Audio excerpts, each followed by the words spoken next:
Alright, so I thought I'd give a bit of an update of my own Buffalo Stampede training.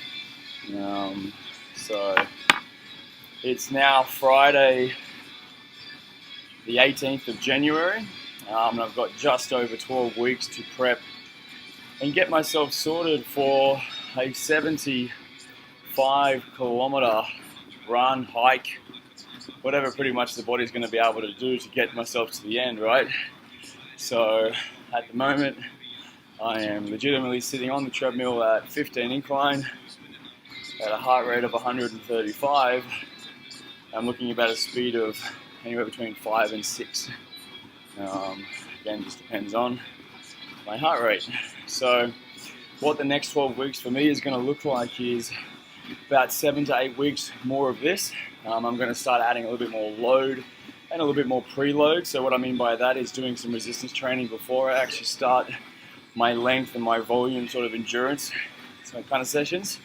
So lunges, squats, hinge to get the hamstrings and the glutes specifically really overloaded to try and mimic what it's going to feel like at the 50, at the 55 kilometer mark, and then obviously towards the very back end of it as well. So then hopefully this resistance training is going to give me that strength that the legs will need at that kind of point when obviously things start to get tired. So if you're thinking to do these sort of big long things, it's not necessarily always your fitness that's going to get you there. Strength and muscular endurance is a big thing, and just getting yourself prepared and putting yourself in a position where your body can already do what you're about to ask it to do so that I can enjoy the event. I don't want to get to the end of the event and hate it and, get to the end of the event and just be completely flogged. That's my aim anyway, is to do it and enjoy it.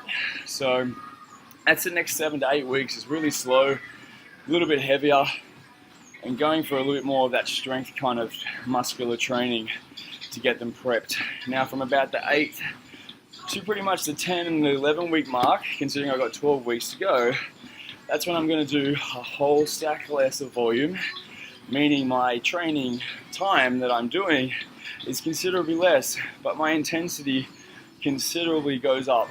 Okay, so it's short and sweet. I'm talking 5, I'm talking 10 or 15 minute workouts. Something short, something sweet, something that is anaerobic, and that is obviously what we call peak performance training. So it's nothing excessive of 15 minutes. It is short, little 30-second or even 10-second sprints, whether that's on the bike, whether that's on a treadmill, whether that's outdoors on a sprint circuit, it doesn't really matter. So yeah, looking at that for the next 3 weeks after I get past that 8 week mark, and then the last week is my taper week, whereas it's already too late to make yourself any better for that last week. So that last week's all about rest, recovery, and allowing yourself to really adapt to all those peak performance sessions that I've done for the 2 weeks prior to that, to really make sure that on game day I'm ready to go. So that's a bit of an outline of what's happening for Buffalo Stampede 75 kilometers. Watch this space. Some cool things to come. A bit more training to do, obviously. But hey, burn some fat along the way, get myself healthy along the way, and we just keep moving the body and we keep feeling better and better. Hope you guys are good.